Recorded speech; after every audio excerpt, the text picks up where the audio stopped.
Esta es la selva alta del Perú, la región que se encuentra en el lado oriental de la cordillera de los Andes. A este territorio se le conoce con varios nombres. Algunos le dicen el bosque de neblina, otros los Andes amazónicos, la rupa rupa, la ceja de selva o simplemente la montaña.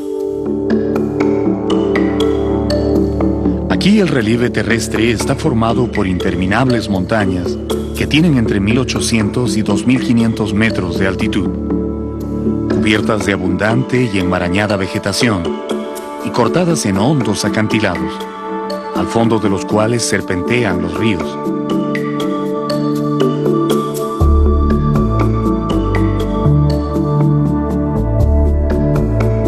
El clima de este lugar es extremadamente caprichoso. En las mañanas todo amanece cubierto por un denso manto de neblina.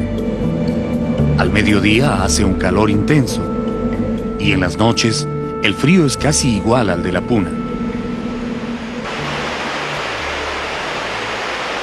Esta es una tierra de hermosas cataratas y cascadas. El agua de las lluvias se reúne en las cumbres y luego se precipita desde grandes alturas saltando entre las rocas. Las aguas blanquísimas y muy frías forman primero alegres arroyos, luego riachuelos y finalmente poderosos ríos que viajan miles de kilómetros hasta desembocar en el Océano Atlántico.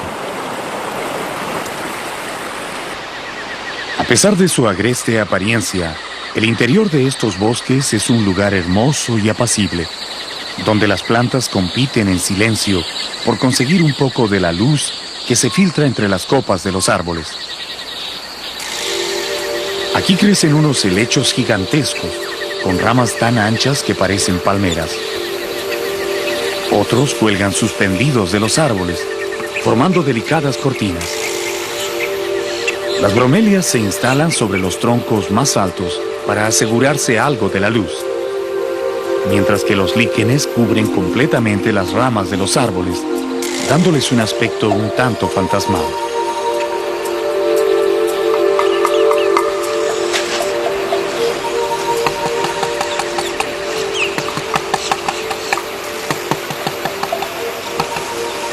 Los habitantes más notables de este verde universo son las aves. Basta mirar con atención entre las ramas para descubrir muchas de ellas. Algunas buscando comida, otras preparando sus nidos, revoloteando encima de las flores que ofrecen néctar o esperando que pase algún insecto distraído para devorarlo. La mayoría de estas aves son típicas de la selva alta. Solo viven aquí y no es posible hallarlas en ninguna otra región de nuestra patria.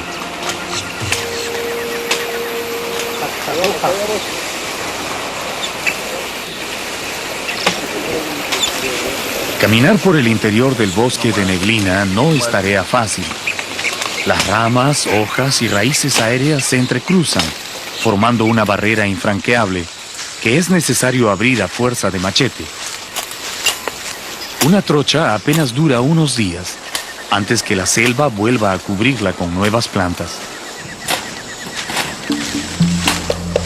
En el 9º día de nuestra expedición al Gran Pajatén, estamos avanzando por el interior del Parque Nacional del Río Abiseo, una zona protegida que está ubicada en el departamento de San Martín, dentro de lo que antiguamente fueron los dominios de la gran civilización de los Chachapoyas.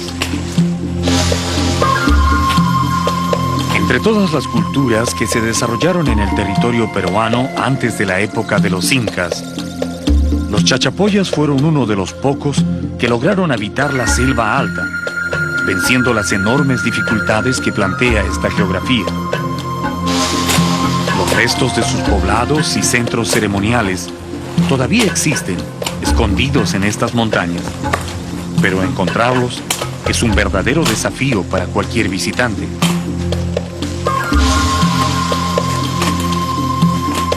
Para orientarnos mejor en el interior del bosque, decidimos establecer nuestro campamento base en un lugar llamado La Playa, situado a las orillas del río Montecristo, un afluente del río Abiseo, que a su vez alimenta al gran río Huallaga. Aquí vamos a permanecer por 20 días, haciendo visitas cortas a las ruinas que forman el conjunto arqueológico. Previamente, los guías nos avisan que estas selvas no ofrecen absolutamente nada para comer.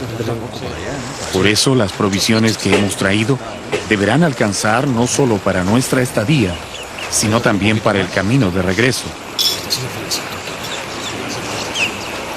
Lo primero que uno descubre al recorrer los dominios de los antiguos chachapoyas es que ellos no construyeron sus pueblos junto a las orillas de los ríos, sino en las cumbres de las montañas. La mayoría de los restos arqueológicos se encuentran a 1 o 2 horas de caminata arriba del cauce del río.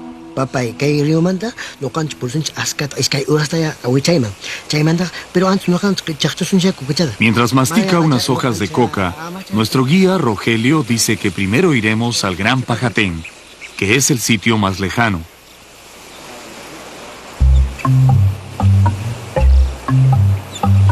Los guardaparques nos llevan por en medio de la selva, siguiendo algún camino imaginario que solo ellos conocen.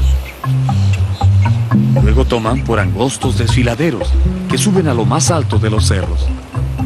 Y de rato en rato, también nos vemos obligados a trepar a los árboles para buscar alguna señal de las ruinas.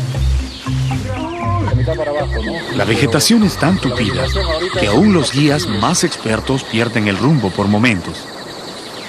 Realmente da la impresión de que cada expedición que llega debe redescubrir el lugar.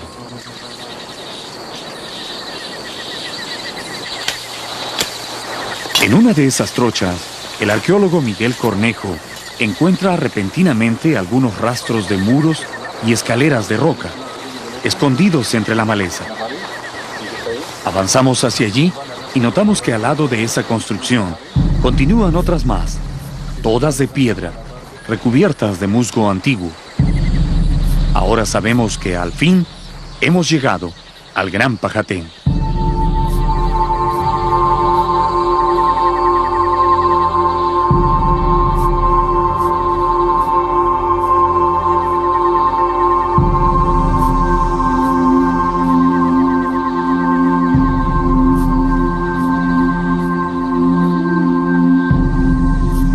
El pueblo que construyó estos edificios circulares existió hace más de 1500 años, en un tiempo en el que los incas ni siquiera se habían asomado a la historia.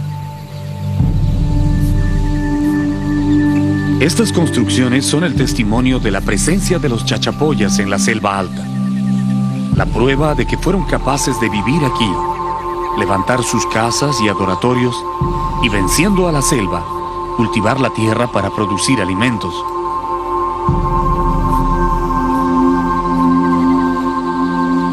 La vieja ciudadela del Gran Pajatén está toda cubierta de musgo y líquenes, pero tiene una fuerza misteriosa que impresiona al visitante. En cada pared hay un símbolo grabado en roca, un diseño zoomorfo o una figura con rasgos humanos que parece observarnos mientras avanzamos por los angostos corredores que separan las construcciones.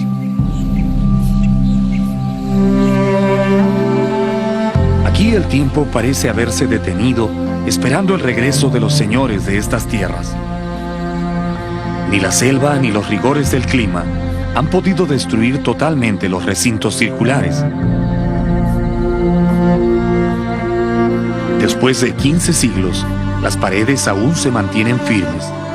Solo los techos y algunas escalinatas han cedido al paso del tiempo. El arqueólogo nos hace notar que casi todas las casas tienen 2 pisos, separados por un alero o voladizo de piedra que protege a las figuras que están en los muros inferiores.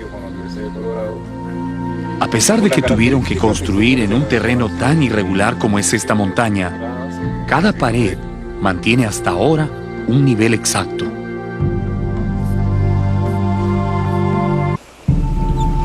En la parte central de la ciudadela destaca un edificio de más de 4 metros de altura.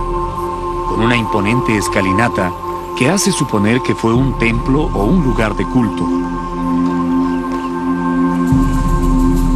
El muro inferior está totalmente decorado con símbolos geométricos y figuras de forma humana. A primera vista parecen una fila de danzantes o criaturas mágicas practicando algún acto ritual. Todas llevan un gran tocado o corona de plumas en la cabeza, y sus cuerpos están formados por delgadas lajas incrustadas con gran maestría en la pared. Los ojos de piedra miran al vacío, mientras sus brazos y piernas se extienden, formando una especie de ronda que circula todo el edificio. ¿A quiénes representarían estas figuras? ¿Serían dioses o seres humanos divinizados? ¿Qué importancia tendrían en la vida de los chachapoyas? ¿Y los cóndores que aparecen en los otros recintos serían también dioses o tal vez el símbolo de poder de algún cacique? ¿Qué fue finalmente el Gran Pajatén? ¿Una ciudad o un gran centro ceremonial? Las preguntas van surgiendo una tras otra mientras observamos cada una de las construcciones. Definitivamente un pueblo que dedicó tanto esfuerzo para levantar una ciudadela de piedra tan bellamente adornada en la cumbre de una inhóspita montaña debía tener algún objetivo claro. ¿Pero cuál era ese objetivo?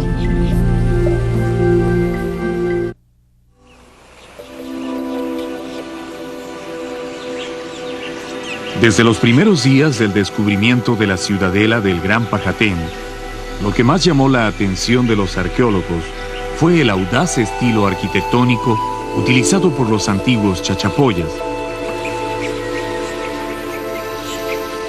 Estos edificios circulares no se parecen en nada a las construcciones realizadas por otros pueblos prehispánicos en la costa o la sierra del Perú.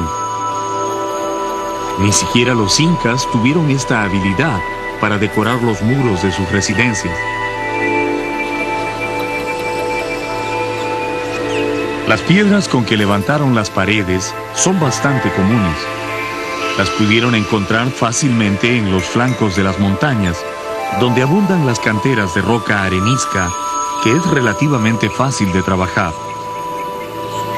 Pero el diseño de las figuras de las fachadas necesitaba otro tipo de piedra, más estilizada.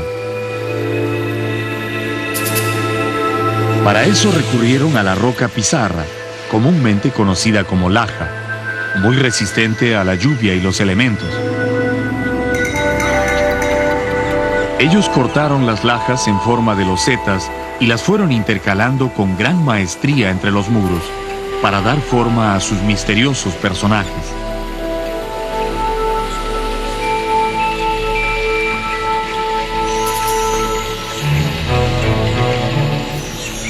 Así nació esta mágica figura antropomorfa.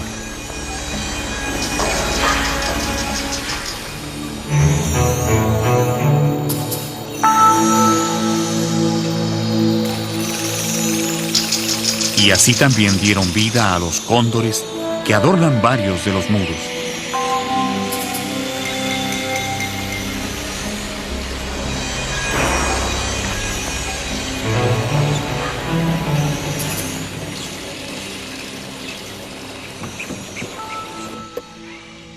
La técnica de decorar los símbolos. El doctor Federico Kaufmann-Doig, que ha estudiado durante muchos años la cultura de los chachapoyas, nos muestra otro de los elementos decorativos típicos de este pueblo: los zigzag de piedra, que aparecen en casi todos los muros y que tenían un especial simbolismo. Esto no es simplemente un dibujo geométrico bonito que les ha gustado, sino que tiene su simbología, su significado propio. Bien, la contextura, el vaivén de esta figura hace pensar en una serpiente, hace pensar también en alas, en aves muy estilizadas en sucesión, en hilera. Ahora, eso no tiene nada de particular que haya sido aves y de serpientes. Y otra cosa más, la serpiente al mismo tiempo figura el río, las acequias, las quebradas, las corrientes de agua ¿no? O sea que todo esto tiene que ver con culto al agua, con simbología que atrae al agua, con lo que llamamos en términos antropológicos la pluviomagia, la magia de hacer llover a través de ceremonias.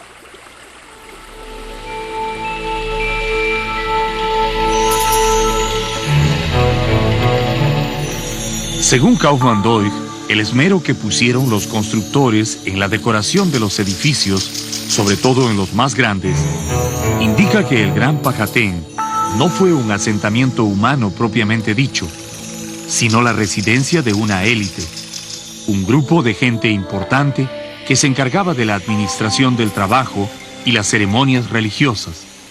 En el mismo Pajatén, en lo que son las construcciones, ahí estaba la élite gobernante, tanto de culto, de religión, como de la administración de la administración de la producción de los alimentos.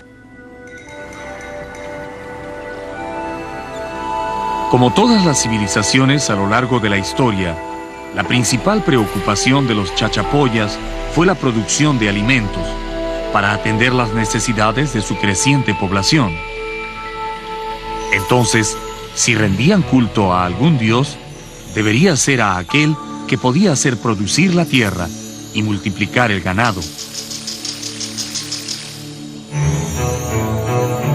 Durante algún tiempo, los arqueólogos pensaron que estas figuras representaban tal vez a sacerdotes o guerreros en algún tipo de danza ritual. Pero ahora se sabe que no son seres humanos, sino la imagen de la misma Madre Tierra, la que da de comer a sus hijos. Estas figuras representan a seres femeninos en primer lugar, pero encumbrados. Femeninos, ¿por qué? Porque simplemente se ve que no tienen genitales, sino vulva. Y en segundo lugar, parece que estuvieran alumbrando. Está además en posición de dar a luz. Si ustedes ven, esa es la posición clásica de dar a luz en la andina, con las piernas separadas, sentada, no echada como en otras culturas. Y miren ustedes lo curioso, la barriga, la barriga está diseñada en esta forma y no en forma cuadrada o rectangular. ¿Por qué? Porque aparentemente están alumbrando y el ser que alumbran está todavía en el seno materno. Desde nuestro punto de vista, desde nuestra perspectiva, se trata de la Pachamama, de la procreadora, de todo, de los hombres, no solamente de los hombres, sino también de los animales y de las plantas. El doctor Kaufmann-Doig sostiene la teoría de que la cultura de los chachapoyas fue el resultado de una paulatina migración de pueblos procedentes de la Sierra Norte, que alrededor del año 300 después de Cristo comenzaron a penetrar en la selva alta en busca de nuevas tierras de cultivo. Llegaron a la selva, aprendieron a construir andenes y terrazas, levantaron poblados y centros ceremoniales para pedir el apoyo de los dioses, y poco a poco desarrollaron una cultura propia hasta convertirse en una importante civilización. Pero el principal motivo para ocupar esta región fue la agricultura, algo parecido a lo que siglos más tarde harían los incas cuando pasaron de la cordillera a la selva y construyeron Machu Picchu.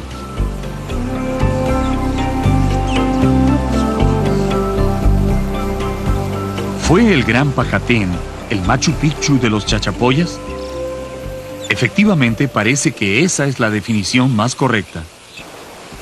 Y esa afirmación se vio fortalecida cuando pocos años después del descubrimiento del Pajatén, los arqueólogos hallaron en un acantilado cercano las tumbas de los señores que fueron los administradores y sacerdotes de esa ciudadela.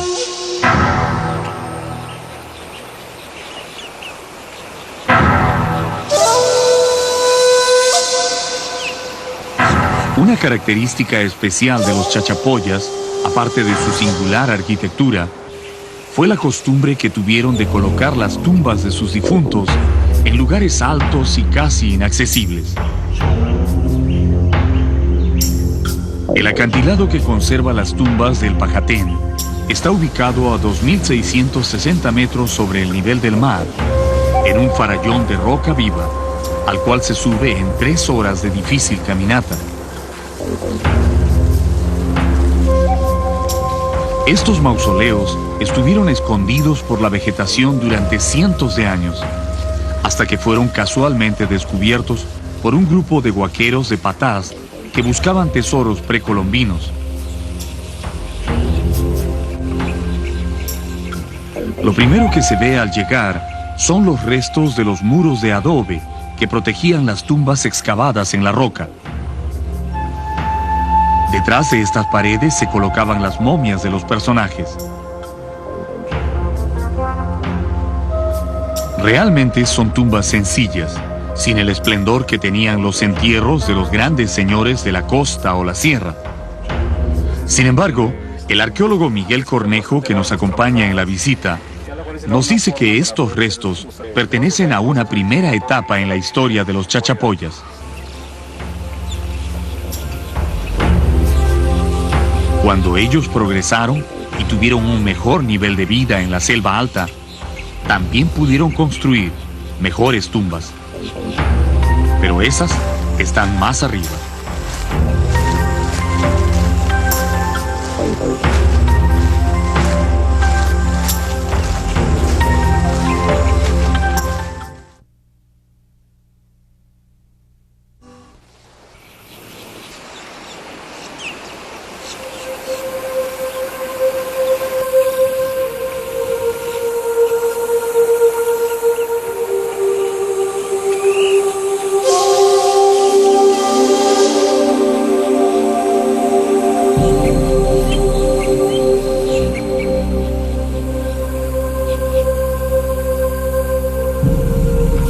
Las tumbas de los señores que gobernaron el Gran Pajatén están ubicadas en la parte más alta de un acantilado que domina todo el valle del río Montecristo.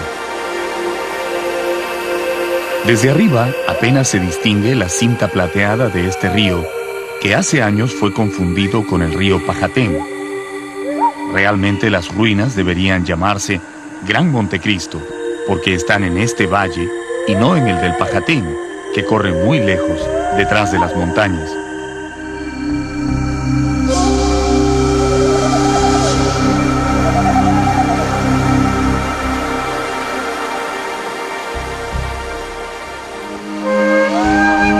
Los habitantes del Gran Pajatén escogieron este farallón no solo por la magnífica vista que posee, sino también porque está orientado hacia el este, de tal forma que las momias de sus antepasados pudieran mirar el amanecer todos los días de su muerte.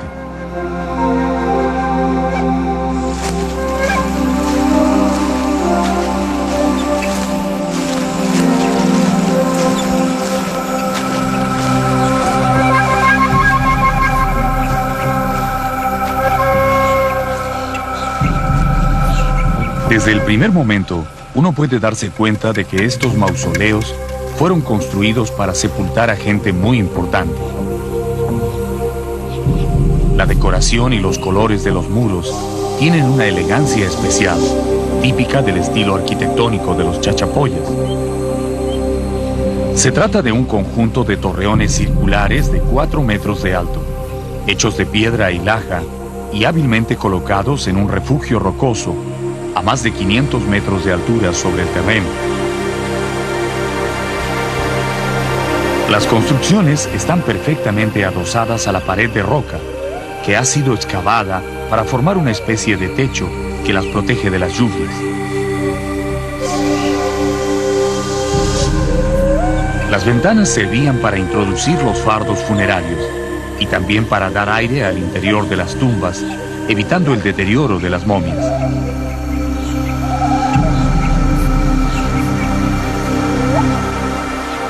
Realmente, los ingeniosos chachapoyas no pudieron escoger mejor lugar para proteger los cuerpos de sus antepasados, porque en estas viviendas en miniatura estaban a salvo tanto del clima de la selva como de los profanadores de tumbas, y podían asegurar totalmente su existencia en la otra vida.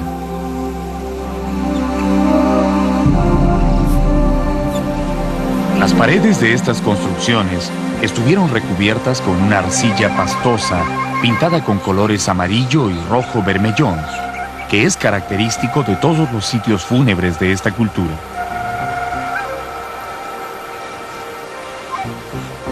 Para darle mayor protección a los muros, los arquitectos Chacha colocaron en los techos una rueda de aleros de laja que servían para escurrir el agua de la lluvia.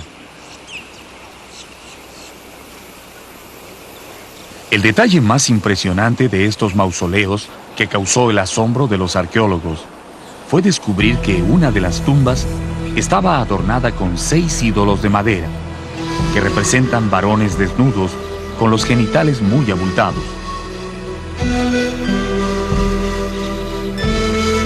Nunca antes se había encontrado ídolos de madera en su sitio original.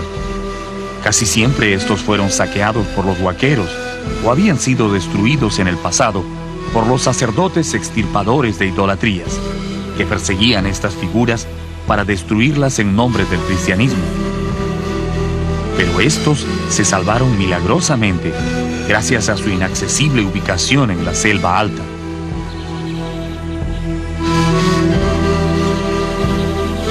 Las tallas alcanzan los 60 centímetros de alto. Fueron hechas en una madera muy dura, que luego recubrieron con arcilla y pintaron de color crema. Los arqueólogos calculan que deben tener unos 700 años de antigüedad y que fueron colocados allí en la época de mayor esplendor del Gran Pajatén. Probablemente el tamaño de sus sexos tiene que ver con los ritos de fertilidad y ofrendas a la tierra que practicaban los antiguos. Desde un primer momento, las figuras fueron bautizadas con el nombre de pinchudos. El doctor Kaufmann Doig, que fue el primer arqueólogo que llegó a este lugar, recuerda cómo se originó ese nombre. Y apenas llegamos y vimos la primera de estas torrecitas que está, donde están colgando los ídolos de madera o tallas antropomorfas de personas desnudas con sexo exuberante, si se quiere, ¿no? Lo primero que dijo este amigo, que era tan gracioso, Manuel Asho, dijo: mire doctor, los pinchudos. Y ahí se quedó con ese nombre, él le dio el nombre, los pinchudos. Nosotros ya lo hemos divulgado, hemos difundido ese nombre en la literatura ya oficial, especializada. Efectivamente, el nombre quedó para siempre, y así se conocen entre los arqueólogos a estos mausoleos, como las tumbas de los pinchudos, aunque la gente del lugar también se refiere a ellos como los entierros de los gentiles.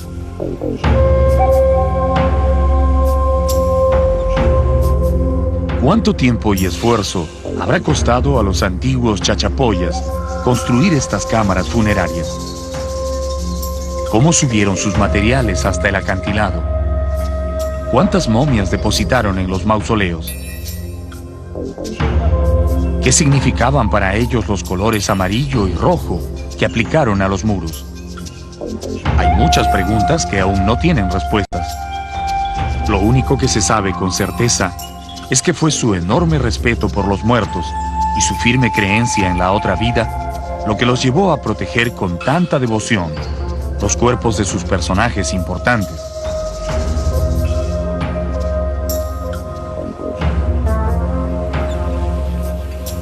Otra cosa que llama la atención en las tumbas de los pinchudos es el buen estado de conservación de la pintura funeraria que utilizaron los chachapoyas.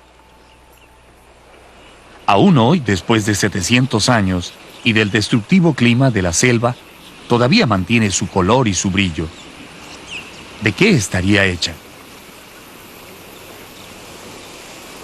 Los investigadores creen que emplearon básicamente tierras de colores, como el ocre, y en otros casos el cinabrio, una sustancia que se obtiene destilando el mercurio y con la cual se consigue ese color rojo bermellón que aparece en casi todas las tumbas. Pero si no disponían de esos productos, también pudieron apelar a los ingredientes más sencillos que tenían a la mano en su territorio.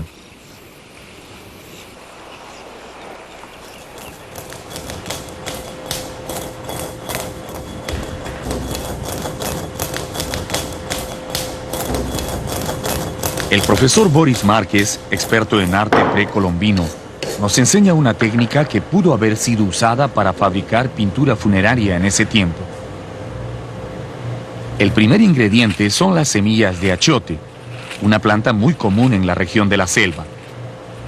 También se necesita algo de mucílago, esa sustancia viscosa que contienen los cactus y que posee la propiedad de hincharse en contacto con el agua. Los investigadores tuestan las semillas a fuego lento. Luego las muelen en un batán hasta convertirlas en un polvo muy fino. Mezclan el polvo con el mucílago, agregan agua y obtienen una pasta rojiza que puede variar de tonalidad dependiendo de cuánto tiempo se tostaron las semillas. Ahora tenemos un poco de esa pintura natural que bien pudieron usar los artistas del pasado.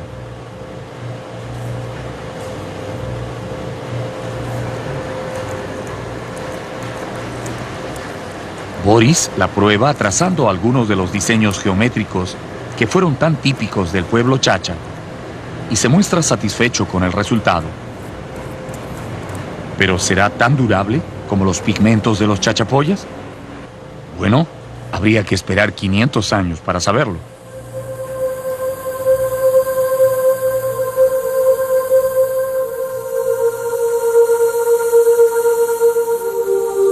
Pinchudos y el Gran Pajatén forman un solo conjunto arqueológico en las montañas de la Selva Alta. Uno fue el centro ceremonial y la residencia de los administradores de la producción agrícola, y el otro, el cementerio exclusivo de la clase gobernante. Para un pueblo que dedicó tanto esfuerzo a colonizar esta región y que creyó firmemente en la eternidad de la existencia, debe ser una satisfacción saber que sus edificios y mausoleos todavía causan la admiración de la gente que ahora los observa desde las puertas de un nuevo milenio.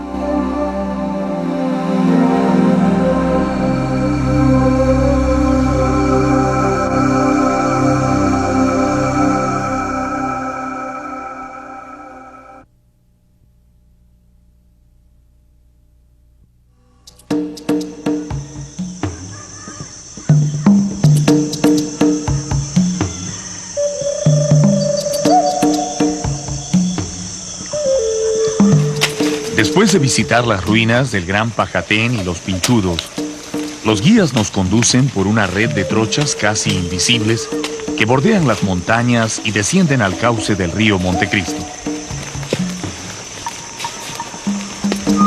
Si no tuviéramos a estos hombres, expertos conocedores de la zona, seguramente no podríamos caminar ni 100 metros sin perdernos en la selva.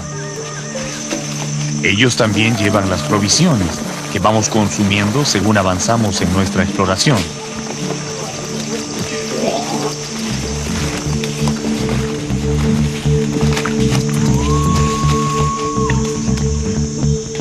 Desde nuestro primer campamento, ubicado en el sector llamado La Playa, hemos recorrido casi 35 kilómetros entre las montañas y ahora nos dirigimos a un sector denominado La Palma, en donde viven animales típicos del Parque Nacional del Río Abiseo. El camino es difícil, hace calor y las constantes subidas y bajadas nos obligan a parar cada cierto tiempo para recuperar las fuerzas. En estos descansos, los guías aprovechan para masticar las hojas de coca que siempre tienen al alcance de la mano.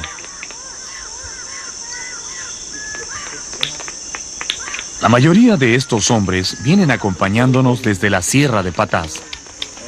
Algunos usan cascos porque también trabajan como mineros en sus pueblos. La costumbre de masticar o chachar hojas de coca está muy difundida entre ellos. Realmente no emprenden ningún viaje si no llevan consigo sus bolsas con coca, más las pequeñas calabacitas que contienen la cal con la que acompañan el chacchado.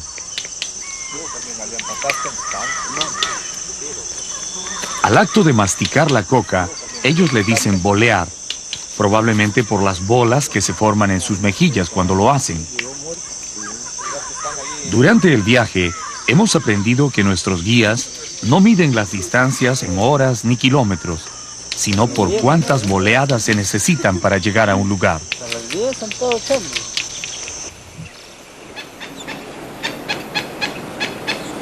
En este sector del bosque encontramos algunas pavas de monte reposando entre las ramas de los árboles.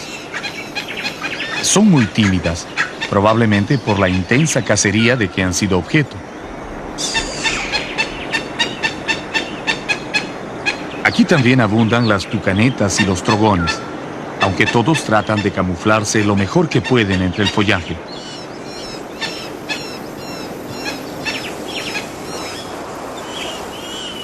Repentinamente vemos moverse un animal pequeño y oscuro en el suelo del bosque.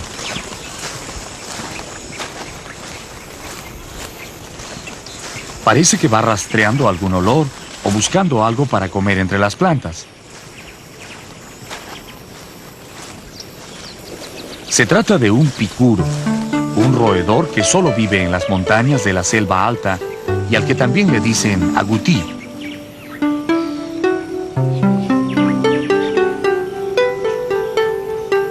Su pelaje oscuro con líneas moteadas es un buen camuflaje cuando se queda quieto, porque lo mimetiza bien entre las luces y sombras de su medio.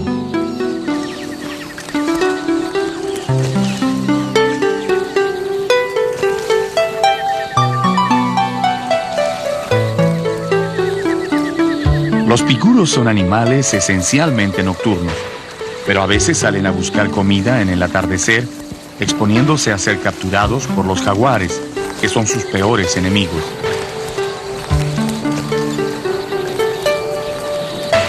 De día tienen muy mala visión.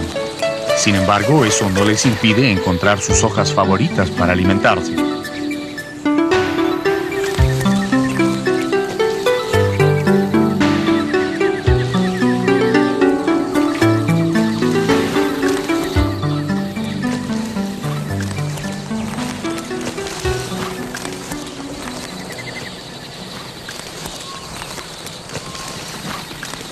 Los largos bigotes del animal actúan como sensores muy especializados. Les indican los cambios de temperatura, la textura de las plantas y hasta los más ligeros cambios en el aire que puede provocar el movimiento de un enemigo. Casi siempre andan solos, olfateando el suelo del bosque en busca de los frutos caídos, que es lo que más les gusta. Sus dientes poderosos pueden trozar fácilmente las cáscaras y cortezas, y también cortar el tallo de una planta de considerable tamaño.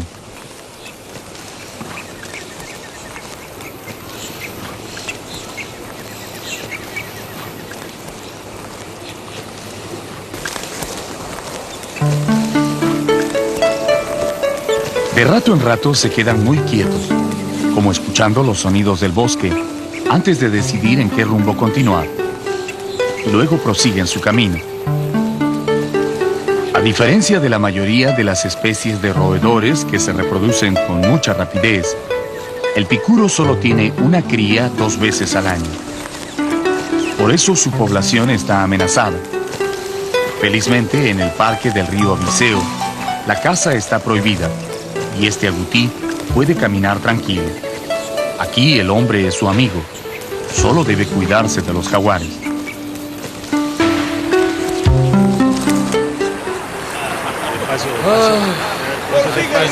Oye, sí, dejemos las cosas allá, rápido, porque se puede caer la noche. Sí, hay que hacer la toca. Yo resbalas en las rocas. Cuando llegamos a La Palma, en las orillas del río Montecristo, los guías dejan de lado sus bultos y de inmediato sacan sus cordeles y anzuelos para ponerse a pescar. Ahora yo, pico, mira. Este es uno de los pocos sitios a lo largo del río donde se puede pescar unas truchas grandes y muy sabrosas.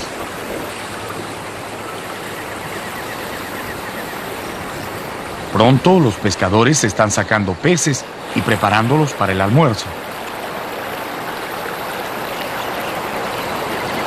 Mientras tanto, nuestros camarógrafos se han trepado en las copas de algunos árboles, tratando de camuflarse lo mejor posible para intentar obtener imágenes de una manada de los primates más preciados de este parque, los monos choros de cola amarilla.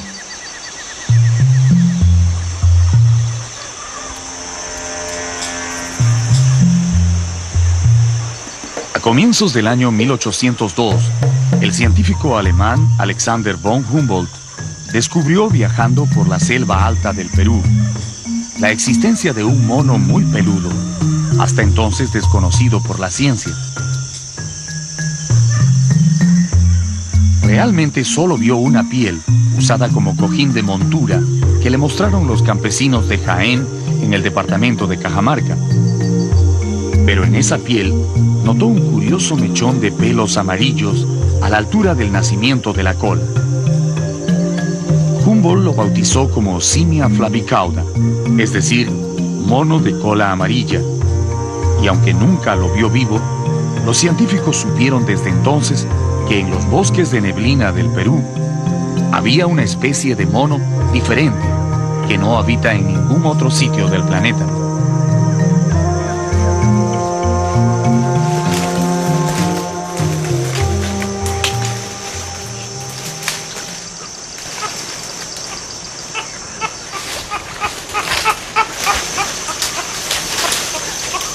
El mono choro de cola amarilla tiene una pelambre de color rojizo oscuro, muy densa, que cubre todo su cuerpo, menos la cara, que es de color blanca. Llega a pesar hasta 8 kilos y se alimenta de diferentes tipos de frutos, hojas y brotes tiernos.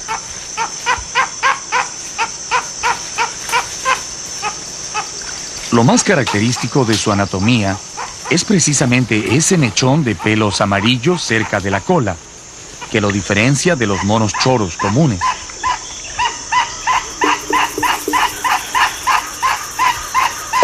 Verdaderamente tuvimos mucha suerte de encontrar una manada en nuestro viaje, porque es una especie tan rara que durante mucho tiempo se pensó que se había extinguido, en parte por la caza indiscriminada y también por la reducción de los bosques donde habita.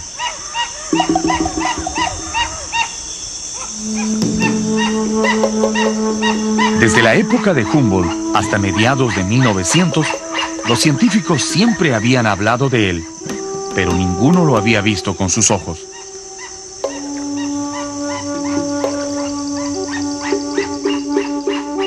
El doctor Hernando de Macedo, que formó parte de la expedición científica que en el año 1974 confirmó la existencia de este mono en el departamento de Amazonas, cuenta que ellos tampoco lograron verlo en su hábitat natural. Solo consiguieron algunas pieles y una pequeña cría que les regaló un campesino. Pero eso fue suficiente para reafirmar que Humboldt estaba en lo cierto cuando habló de un mono endémico del Perú. Este es el único mamífero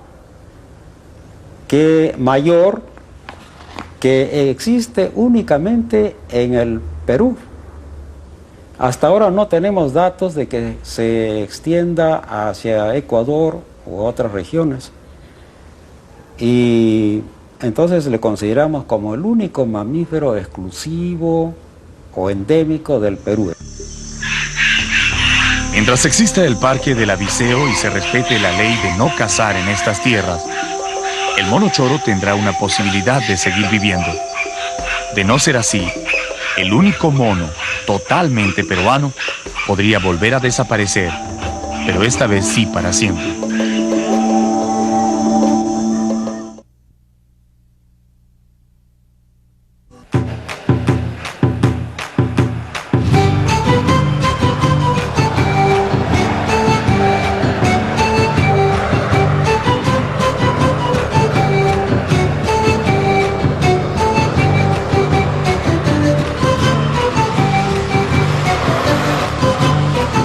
No hay nada como viajar por tierra para darse cuenta de las verdaderas dimensiones de nuestro país. 8 o 12 horas en la carretera a veces no son suficientes para pasar de un departamento a otro. Y por supuesto, se necesita mucho más que eso para trasladarse desde la costa a la montaña. La ruta que estamos siguiendo ahora atraviesa 3 departamentos. Saliendo de Chiclayo en dirección noreste, vamos a viajar cerca de 900 kilómetros hasta llegar a Chachapoyas, en el departamento de Amazonas.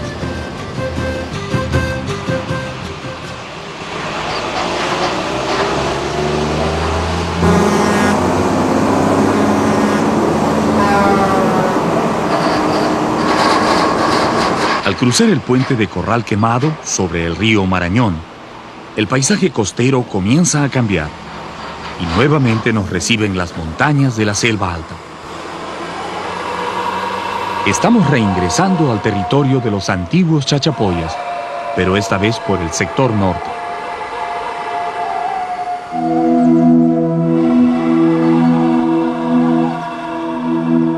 Tan pronto vemos aparecer los grandes cerros cubiertos de neblina, típicos de esta región, dejamos la carretera principal y nos desviamos con las camionetas para hacer una breve visita a las tierras altas que están en el límite entre Cajamarca y Amazonas, donde según las informaciones que hemos recibido, crece un árbol que fue muy importante en la historia del Perú, pero que ahora es muy poco conocido.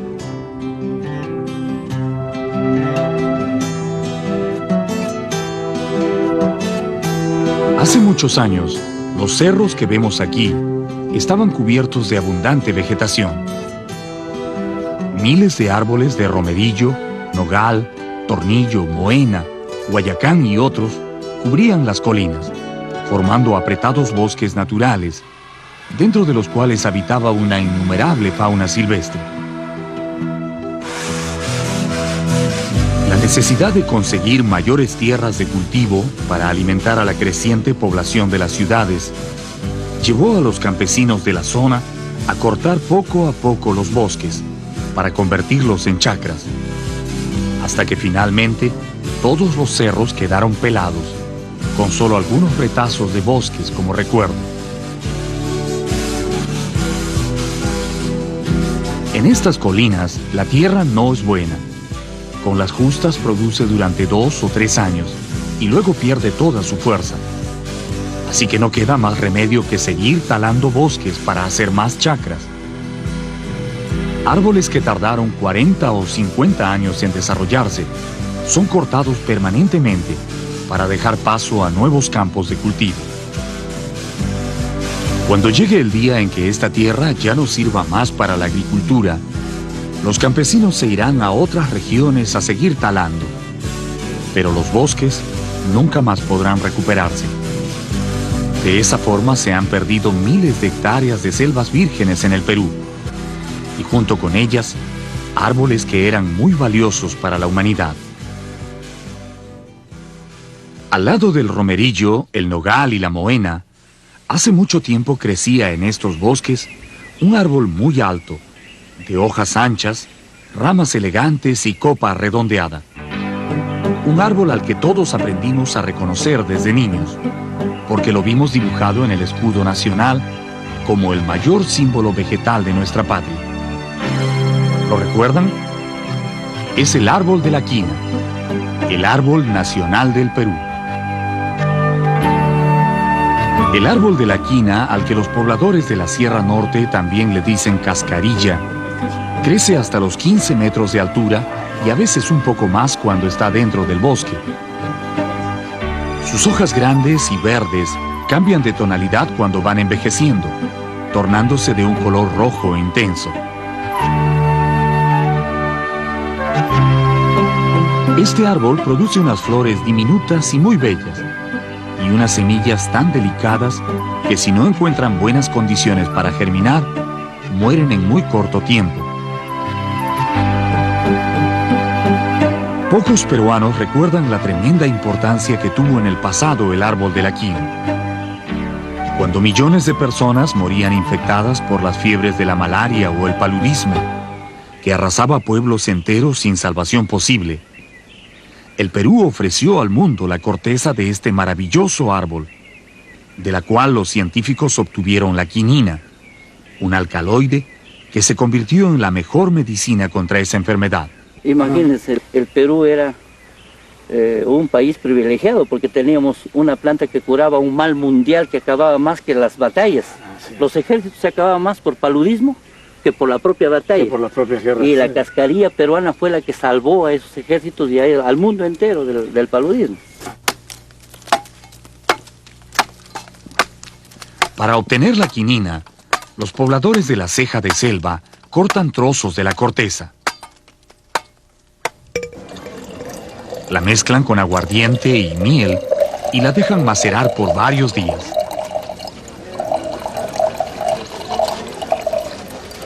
La corteza libera el alcaloide en el aguardiente, que se convierte en un brebaje sumamente efectivo contra el paludismo y contra cualquier tipo de fiebre. En las zonas rurales del Perú, la cascarilla es ampliamente conocida y se confía en ella para combatir las fiebres más que en la medicina moderna. En su libro Las tradiciones peruanas, don Ricardo Palma narra la historia de la condesa de Chinchón, esposa del 14º virrey del Perú, don Luis Jerónimo Fernández Bobadilla y Mendoza, conde de Chinchón.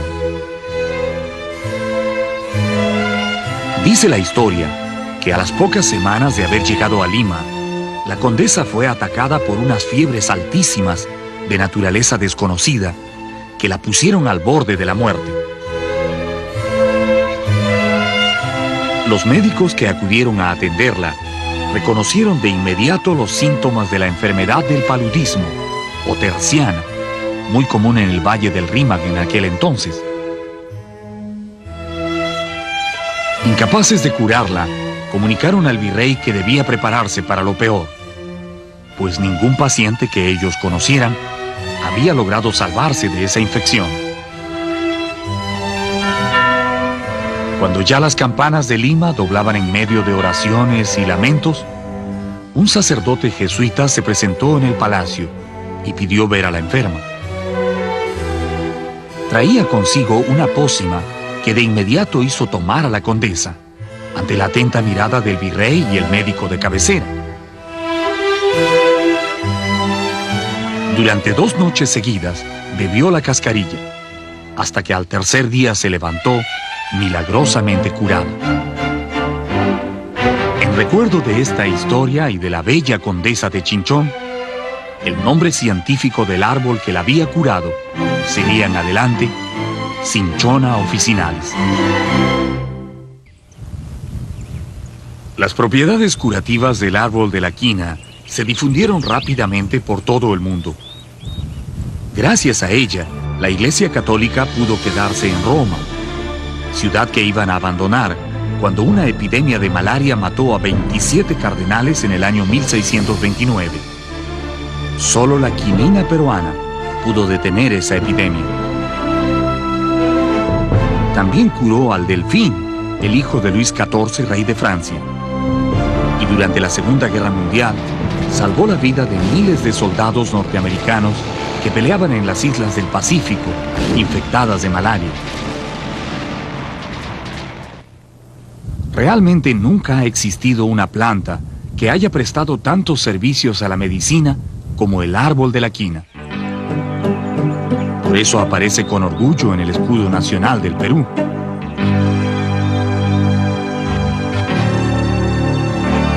Lamentablemente, las miles de toneladas de corteza de quina que entregamos al mundo produjo la depredación de nuestros bosques y la dramática disminución de los árboles que una vez fueron la salvación de la humanidad.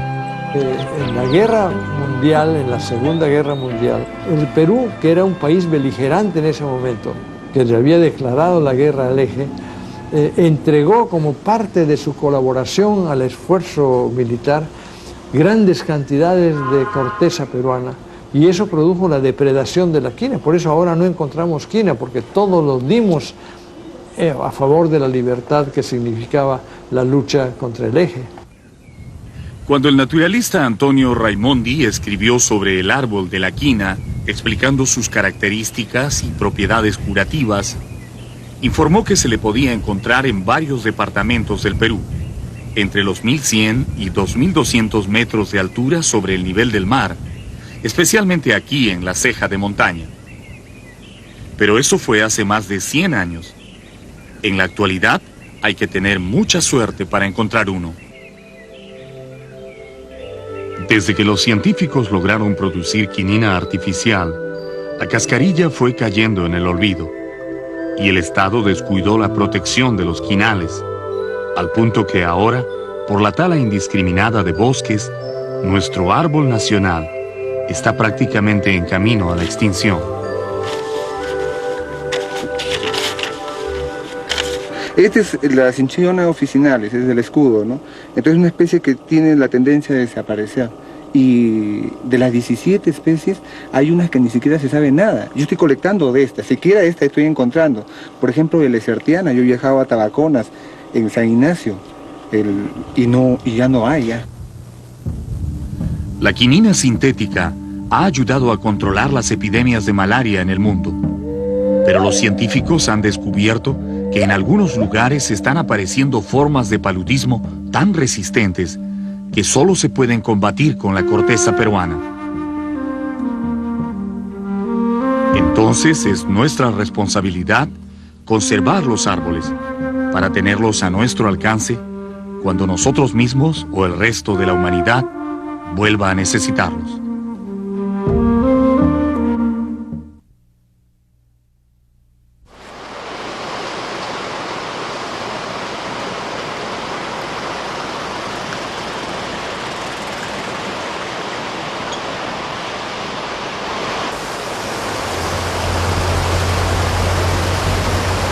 Los últimos kilómetros de la carretera antes de llegar a Chachapoyas corren paralelos al río Utcubamba, por el fondo de un cañón rocoso que el río ha excavado durante cientos de años. Pasando este cañón y remontando los cerros, aparece la ciudad de 20.000 habitantes, que es la capital del departamento de Amazonas.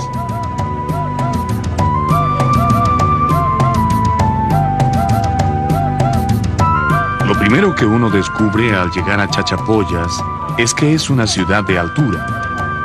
Aunque el nombre de Amazonas hace imaginar el calor y la exuberante vegetación de la selva, Chachapoyas está realmente en la ceja de montaña, a 2.334 metros sobre el nivel del mar, donde invariablemente hace frío la mayor parte del año.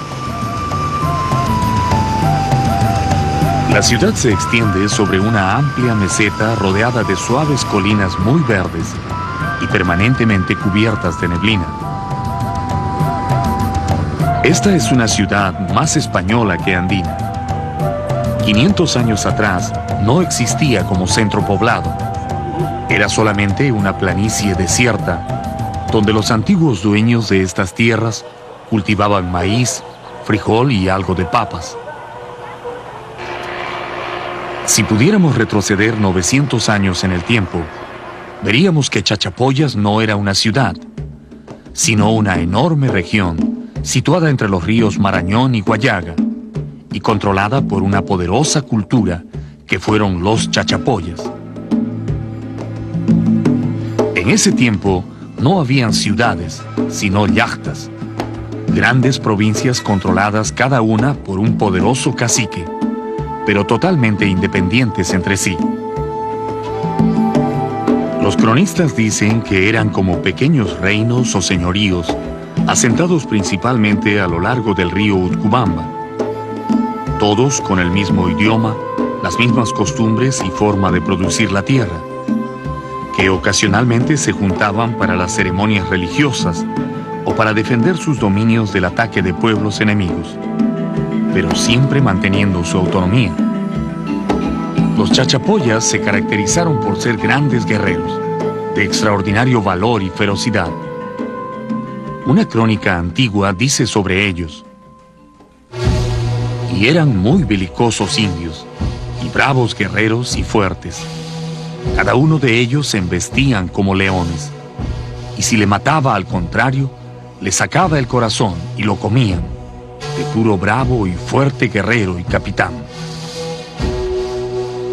Otro documento escrito en 1572 afirma: los chachapoyas no obedecen más señores que cuanto dura la guerra, y ese a quien obedecen no es siempre el mismo, sino al que conocen ser más valiente, ardid y venturoso en las guerras.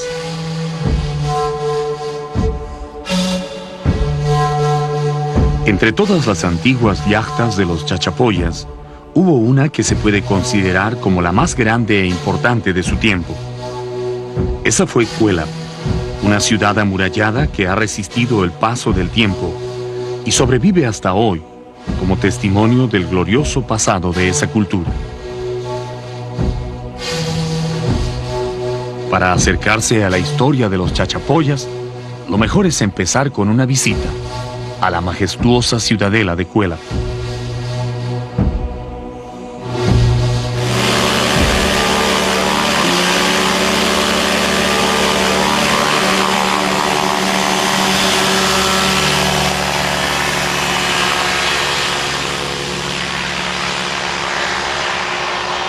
Cuélap está ubicada al sur de Chachapoyas, a solo 2 horas y media en carro.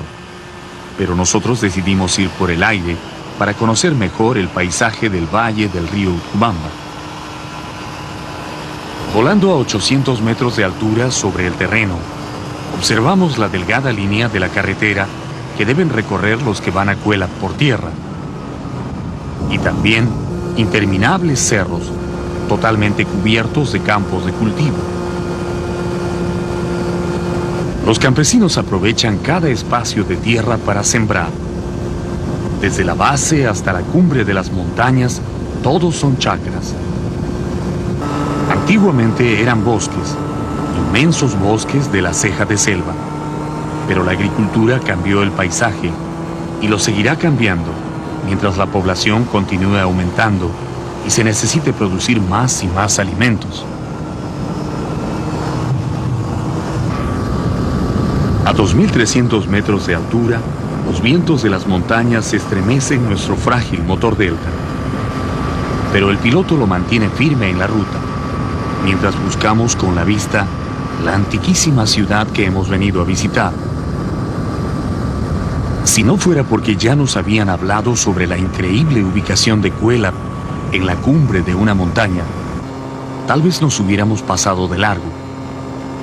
Pero allí la encontramos, surgiendo repentinamente entre los cerros, como un nido de cóndores, a 3.000 metros de altura sobre el nivel del mar. Es una construcción alargada, orientada de sur a norte y semicubierta de vegetación, que se levanta en el borde de un inmenso precipicio.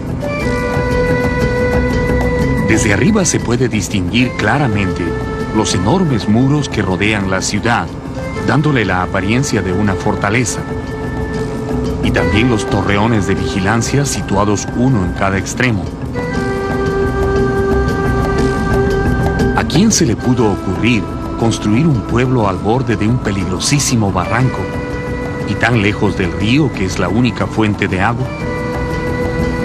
Solo a los chachapoyas, y así fueron casi todas sus yachtas. Mientras buscamos un sitio para aterrizar, pensamos en las razones que tendrían para rodearse de muros tan altos y, sobre todo, cuánto tiempo y esfuerzo les habrá tomado construir una ciudad de piedra en lo alto de una montaña.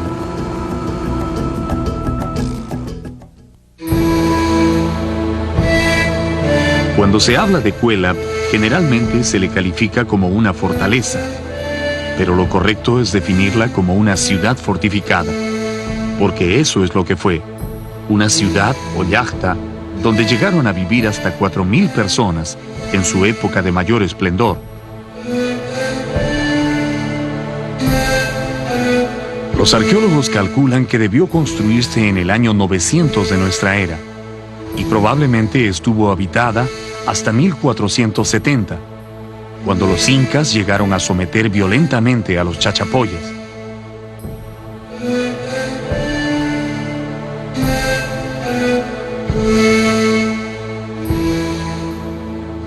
Las poderosas murallas tienen una extensión de 584 metros de largo. Están construidas con grandes bloques de piedra caliza, algunas de las cuales pesan casi 3 toneladas.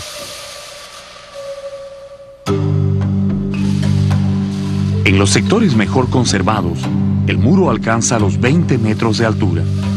Y no es recto, sino más bien ondulante, siguiendo las irregularidades del terreno.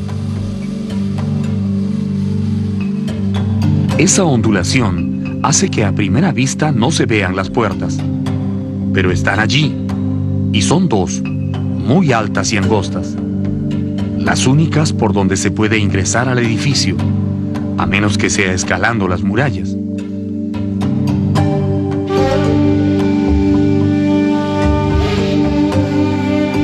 Cuélap mira hacia el este, a la salida del sol. Desde su imponente altura, los habitantes de esta ciudad podían dominar todo el paisaje y seguramente ejercer un buen control sobre todo lo que sucedía en las tierras altas y bajas del extenso valle del río Utcubamba. Pero ¿cómo hacían para conseguir agua aquí arriba en la montaña? ¿Dónde enterraban a sus muertos? ¿Les sirvieron de algo estas murallas cuando llegaron los incas? Es necesario ingresar en la ciudad para buscar las respuestas a estas preguntas.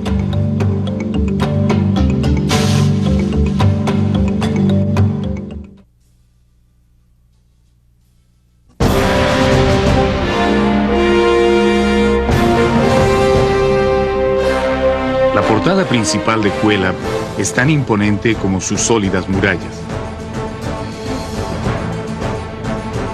Todo el que quisiera ingresar en la ciudad debía pasar necesariamente por esta puerta, que estaba celosamente vigilada por guerreros armados, y también por gente escondida en la parte alta, siempre lista para recibir con una lluvia de piedras a cualquier visitante indeseable. Estos pesados muros, que podrían resistir sin problemas el disparo de un cañón mediano de nuestros días, eran suficientes para desalentar un ataque. Pero si acaso los enemigos lograban cruzar las puertas, todavía no podían cantar victoria, porque al otro lado los esperaba una trampa especialmente diseñada por los constructores de la ciudad. Detrás de la puerta de acceso hay un enorme callejón amurallado de 60 metros de largo y 3 de ancho, que termina en una minúscula abertura, por donde solo puede pasar una persona a la vez. De esa forma, si las tropas enemigas lograban cruzar la puerta principal, inmediatamente se veían atrapadas en un callejón sin salida y totalmente expuestas a las piedras de los defensores de Cuélap.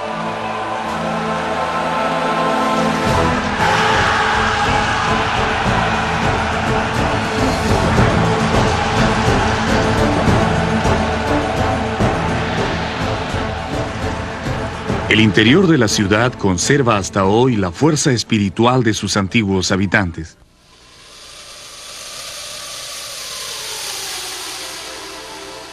A primera vista, no parece que hubieran pasado 1200 años sobre estas construcciones. Las viviendas, de forma circular, de las que aún quedan buena parte de los cimientos y los muros, todavía lucen algunos aleros y decorados intactos. Se nota que son casas que se construyeron con esmero, cuidando los detalles y la elegancia de la arquitectura. Las viviendas están ubicadas en terrazas superpuestas, siguiendo el relieve del terreno. Algunas son más grandes que otras, pero todas mantienen el mismo estilo circular.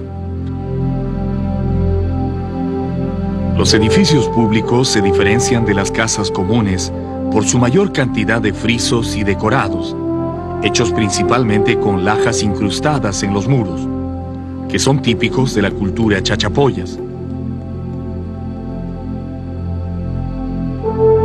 El culto a la serpiente, al agua y al puma de las montañas se deja notar en las figuras geométricas que adornan los muros.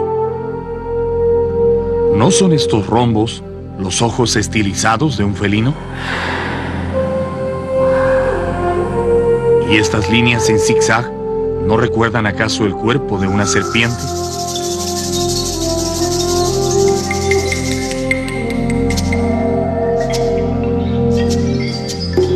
Para tener una idea más clara de las dimensiones y los recintos que formaban parte de esta ciudad, que ahora duerme un sueño de siglos debajo de la floresta, los arqueólogos trazaron un plano esquemático de Cuélap. Aquí vemos la forma alargada de la yachta, que se extiende por 600 metros encima de la cresta de la montaña. Las dos puertas principales miran hacia el este, pero hay una más en el muro del oeste que da a un enorme barranco por donde se baja al río. Las posiciones defensivas más importantes son dos torreones de 7 metros de altura, situados uno en cada extremo. El edificio ceremonial, donde se concentraban para sus cultos y al que los arqueólogos han llamado el tintero, por su peculiar forma, está situado en el centro del barrio popular. La ciudad tiene dos niveles bien diferenciados: el pueblo bajo, donde vivía la clase popular, y el pueblo alto, que era el barrio de los sacerdotes y gobernantes. Todo el conjunto, situado dentro de las murallas, ocupa un área total de 6 hectáreas. Fuera de estos límites, y hasta los más lejanos horizontes, se extendían los campos donde sembraban abundante maíz, papas, maní y otros cultivos, de acuerdo a las estaciones y lluvias. Esta fue la yachta de Cuélap, usando el término correcto que prefieren los historiadores modernos, a quienes la palabra ciudad les parece inadecuada. Yo siempre encuentro una gran diferencia entre asentamiento urbano andino y asentamiento urbano del Viejo Mundo. Muchas diferencias. Mire usted, los asentamientos urbanos del Viejo Mundo eran las ciudades medievales, romanas y modernas. Hay industria, hay mercado, hay moneda, hay propiedad privada.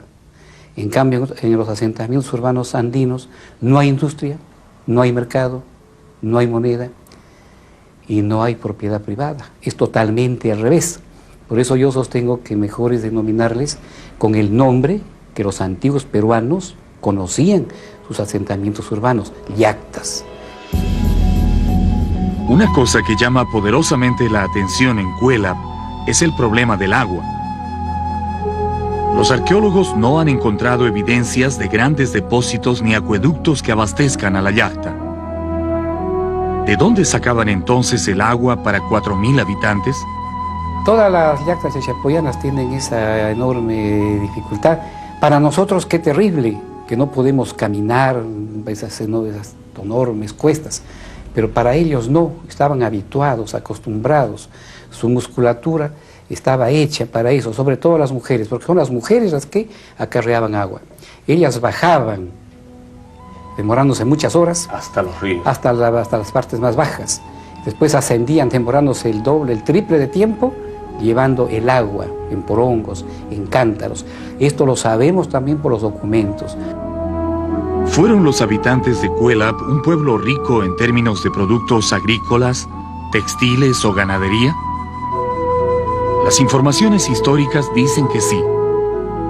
Los pobladores de esta yachta producían en sus tierras abundante comida, granos y tubérculos que almacenaban en silos para luego intercambiar con otros pueblos o atender las necesidades de sus aliados y vecinos. Por eso se rodearon de murallas y levantaron torreones, para defender no solo su población, sino también el ganado y la abundante comida que poseían.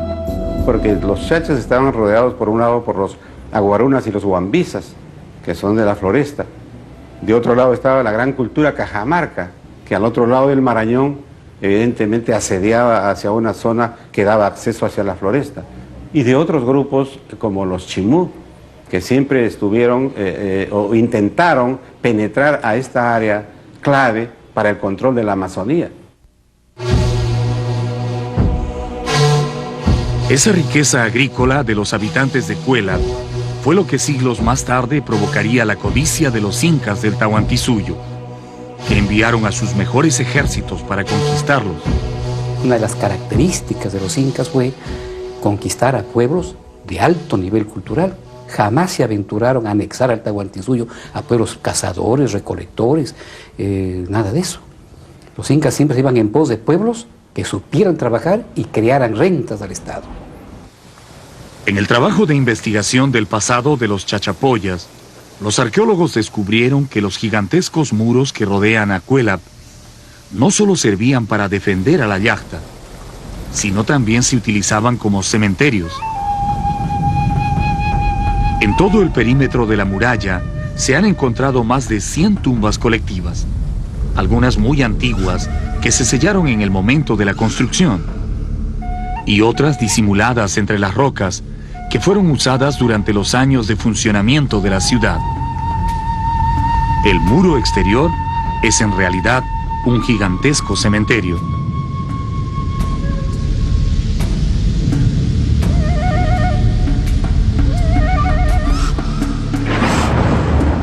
En este nivel, los arqueólogos encontraron evidencias de que los chachapoyas fueron, además de guerreros, excelentes cirujanos y trepanadores de cráneos.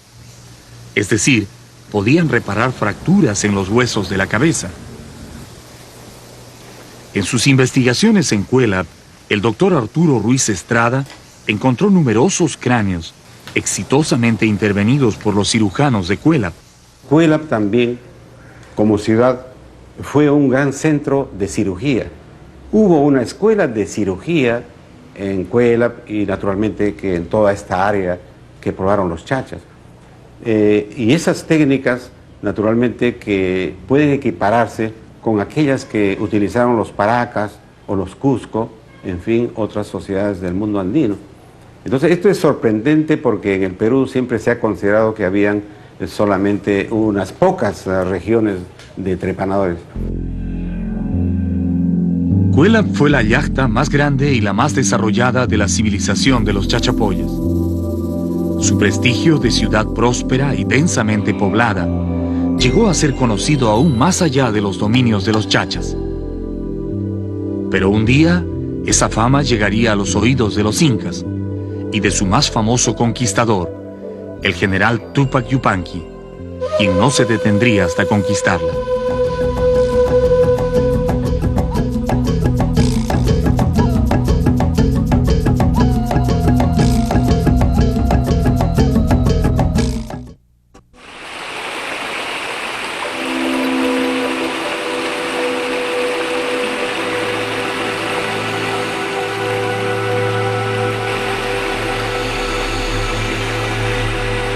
En el Perú antiguo, la muerte era un tema fundamental en la vida y la historia de los pueblos. Para ellos, que creían firmemente en la perennidad de la existencia, la vida más allá de la muerte era mucho más importante que la vida en la tierra. Al morir, los hombres pasaban a formar parte de una sólida cadena espiritual que enlazaba a los vivos con la tierra y con los antepasados.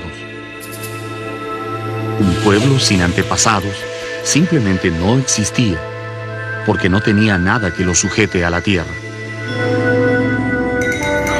Por eso era importante conservar el cuerpo de los difuntos, porque ellos eran el testimonio de su historia y de su paso sobre este mundo. Los antiguos chachapoyas tuvieron una especial dedicación por preservar los cuerpos de sus muertos, sobre todo de los caciques y jefes más notables, a quienes se les honraba con tumbas especialmente construidas en los sitios más alejados e inaccesibles de las montañas. Los acantilados y farallones de gran altura fueron los sitios favoritos para colocar esas tumbas.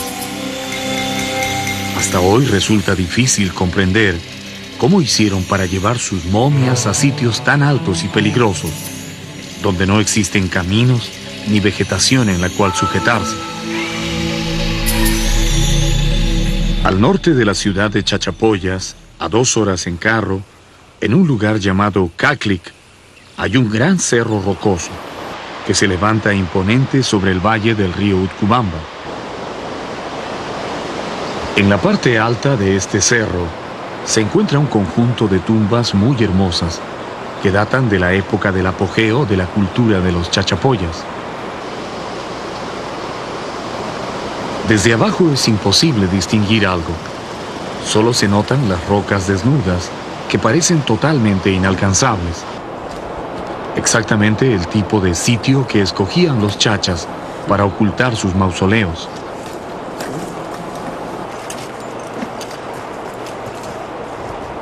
Un andinista de nuestro equipo es el primero en intentar la subida.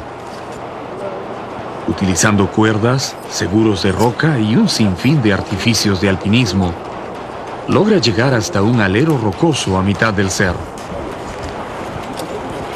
Desde allí ya se puede ver las rocas decoradas con pictogramas de color rojo que custodian el secreto de las tumbas. Gracias a las cuerdas que nuestro compañero envía desde lo alto, logramos trepar hasta el alero. Pero una vez allí nos damos cuenta que eso es solo la primera parte del recorrido. La ruta de ascenso está interrumpida por una saliente rocosa que no se puede escalar con facilidad. Estamos a más de 400 metros de altura sobre el río y dudamos sobre seguir avanzando. Los andinistas dicen que si los antiguos chachapoyas lo hicieron, nosotros también podemos hacerlo. Aunque claro, la gran diferencia es que ellos no tuvieron ninguno de estos modernos equipos de apoyo. Ya puesto. Ya alcancé. Ok. ¿Hay otro? Sí. Despacio. Sale. La subida resulta más complicada de lo que habíamos supuesto, pero finalmente llegamos a nuestro objetivo. Buena, Jorge.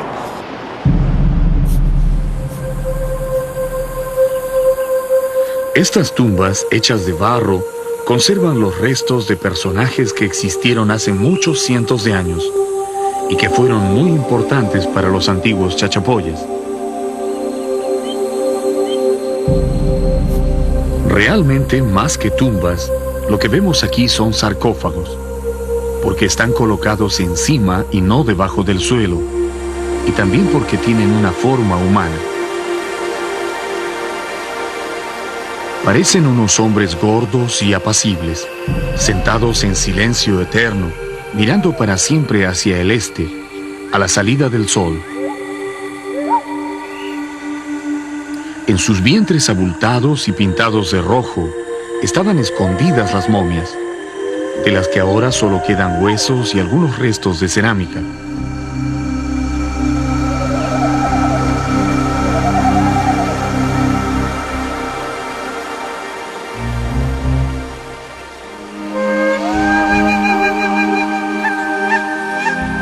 A pesar de estar ubicadas en un lugar de tan difícil acceso, se nota que los saqueadores de tumbas llegaron hace mucho tiempo y rompieron parte de los sarcófagos, tal vez buscando cosas de valor, que seguramente no encontraron. Los chachapoyas no acostumbraban a hacer entierros de lujo como otras culturas de la costa o la sierra. Sus tumbas casi nunca tienen objetos de oro o plata. Eran más bien sencillas y su único objetivo era preservar los cuerpos de los antepasados. Aquí en la altura no hay animales que pudieran husmear en los sarcófagos, ni crecen plantas que traen humedad. El viento y el frío actúan como un refrigerador natural, de tal forma que sus sarcófagos hubieran estado a salvo para siempre, de no ser por la codicia de otros hombres. Los sarcófagos de Caclic son solo una de las muchas formas de sepulturas que utilizaron los pueblos chachapoyas en su historia. En esta región se pueden encontrar tumbas que van desde simples promontorios de barro hasta estatuas funerarias de 1,80 m de altura, primorosamente pintadas y decoradas con símbolos mágicos que resultan casi tan impresionantes como los sarcófagos de los antiguos egipcios. Pero además de los sarcófagos, en su deseo por honrar a sus antepasados, los chachas también construyeron soberbios mausoleos o necrópolis elevadas, esto es, cementerios incrustados en los cerros, donde depositaron cientos de momias juntas. Los arqueólogos que estudian a esta cultura han descubierto que en la parte norte del antiguo territorio de los chachas preferían sepultar en sarcófagos, mientras que los pueblos del sur construyeron mausoleos o cementerios colectivos. Tanto los sarcófagos gigantes como las necrópolis elevadas todavía se conservan en los innumerables acantilados del departamento de Amazonas. Ahora vamos a conocerlos.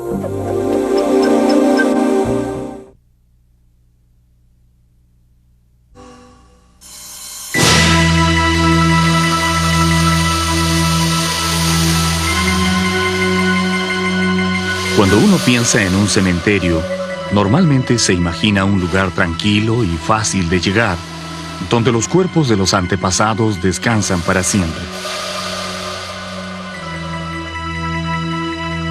Los antiguos chachapoyas también pensaban lo mismo, pero con una diferencia. Para ellos, un cementerio jamás debía ser fácil de visitar, y cuanto más inaccesible fuera, pensaban que más tranquilidad tendrían los muertos. Este gigantesco barranco, situado en la provincia de Luya, a 3 horas al sur de la ciudad de Chachapoyas, guarda uno de los cementerios más famosos de la cultura chachapoyas. Los barrancos o peñas de gran altura tenían un carácter sagrado para los antiguos. Ellos creían que habían nacido de los acantilados y cerros altos. Por eso los escogían para depositar a sus difuntos en grutas o cuevas naturales, como una forma de asegurar el retorno al seno de donde habían salido sus padres en los primeros tiempos. A este lugar se le conoce con el nombre de Rebash, que al parecer fue también la denominación de una antiquísima población de la cultura chachapoyas. Aquí, aprovechando cada centímetro de estas grutas y a veces excavando la pared de roca para agrandarlas, los señores de Rebash construyeron varias unidades de mausoleos que se extienden uno al lado del otro, prácticamente colgando del barranco, a 200 metros de altura sobre el terreno. Lo primero que llama la atención de este cementerio, aparte de su espectacular ubicación, es el diseño de las tumbas, que más que tumbas parecen casas o mansiones funerarias, de 2 pisos de alto, con puertas, ventanas y techos a 2 aguas.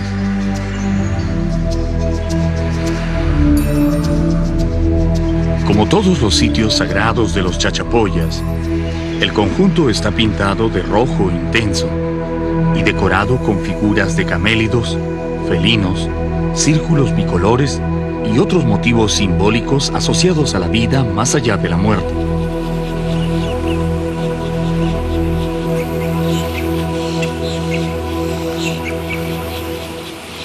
Cada una de estas casitas guardaba entre 100 o 150 momias, acompañadas de todos sus enseres para la vida en ultratumba.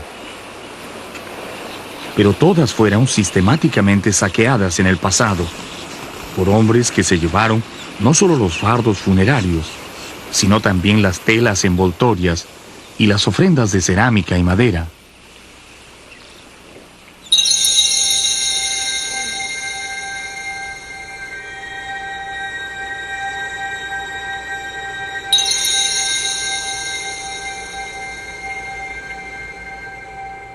Los muros y techos de estas mansiones fueron construidos con piedras, barro y vigas de madera, que ha resistido muy bien el paso del tiempo.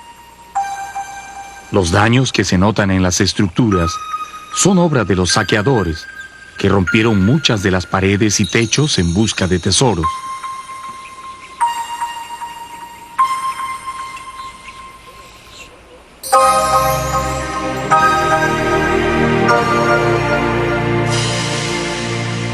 Todas las tumbas tienen en la parte alta una hilera de pequeñas ventanas que permitían el paso del aire para ventilar los recintos y evitar el deterioro de las momias. También disponían de numerosas hornacinas en forma de T y otras muy extrañas, parecidas a cruces, donde los familiares podían dejar sus ofrendas cuando llegaban a visitar a sus muertos. Estos símbolos son típicos de la región sur de los Chachapoyas y no tienen ninguna relación con el cristianismo, porque Rebash se construyó cientos de años antes de la conquista española. Desde muy antiguo, los hombres andinos ya conocían estas figuras con el nombre de chacanas y ocasionalmente las usaban en sus monumentos funerarios. Cuando llegaron los españoles, permitieron que los indios utilicen las chacanas en la construcción de las primeras iglesias, porque vieron que eran muy parecidas a las cruces de la fe cristiana. Los cementerios como Rebash todavía son respetados y protegidos por los actuales habitantes de Amazonas, quienes los consideran el lugar de descanso de sus genuinos antepasados. Después de masticar las hojas sagradas y pagar a la tierra con coca y aguardiente, recién podemos asomarnos a mirar el impresionante acantilado donde reposan desde hace más de 1000 años los sarcófagos de los más grandes caciques de la historia de los Chachapoyas.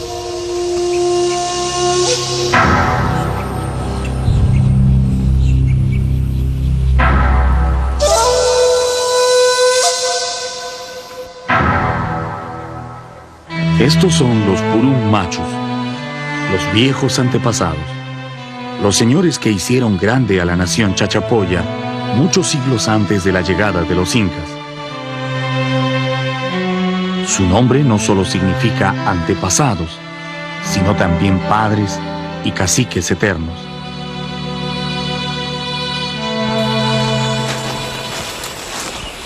Mirando desde el extremo del barranco, los andinistas de nuestro equipo estudian las posibilidades de subir esa imponente muralla, a mitad de la cual se yerguen las estatuas funerarias.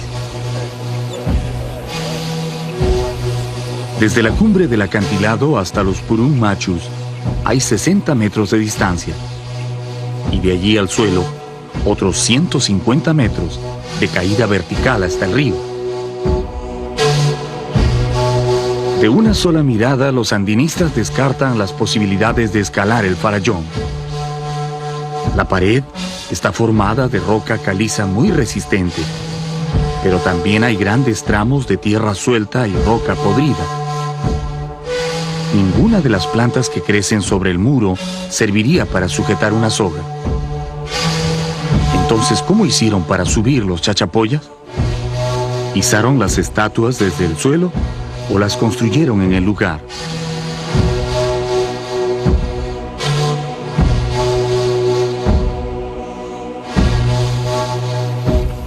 Los pobladores de San Miguel, que ya comienzan a reunirse para ver nuestro trabajo, nos han contado que este barranco se llama Carajía y que cada vez que alguien se propone subirlo, sucede algo que lo impide. ¿Será que los Purumachos no desean ser molestados?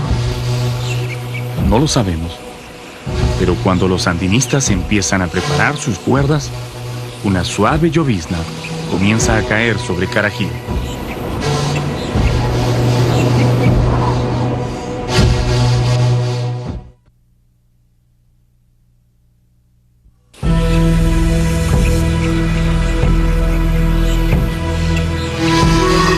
El barranco de Carajía, con sus misteriosas estatuas funerarias, es uno de los mayores atractivos arqueológicos del antiguo territorio de los Chachapoyas, que hoy es el departamento de Amazonas.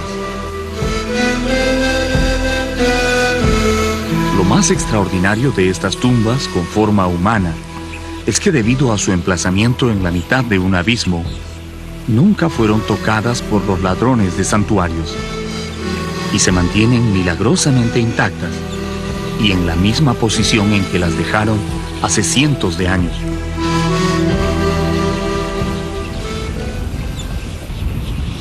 Llegar hasta ellas es todo un desafío que es necesario enfrentar con la mayor precaución, no solo por el peligro que encierra el barranco, sino también por el cuidado que se debe tener para no dañar estas esculturas que son un valioso patrimonio de la humanidad. ¡Cable, cable! ¡2 metros, 2 metros! ¡Poco más, poco más! Maniobrando con mucha paciencia, nuestros andinistas bajan una plataforma de metal hasta la altura de los Purumachus, 30 centímetros más. que se encuentran protegidos en el interior de una gruta artificial que al parecer fue cavada ex profeso por los enterradores.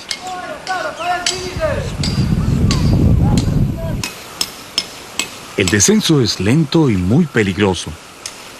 Cualquier caída desde aquí es una muerte segura contra las rocas del fondo.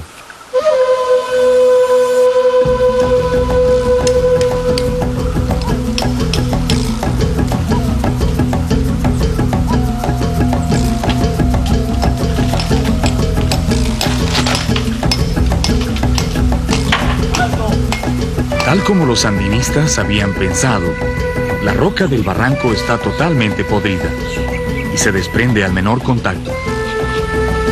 Tratar de escalarla poniendo clavos o seguros hubiera sido totalmente imposible.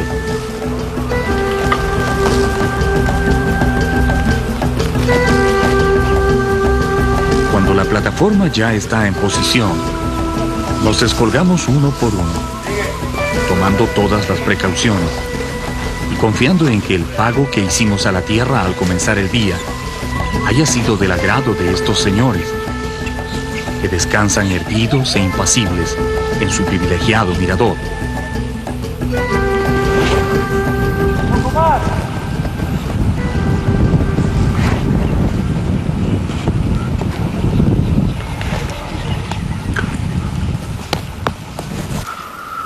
La plataforma se balancea suspendida de un solo cable a 60 metros de la cima, pero resiste bien nuestro peso y el de los equipos. Así que comenzamos a filmar, aprovechando que la lluvia se ha detenido momentáneamente.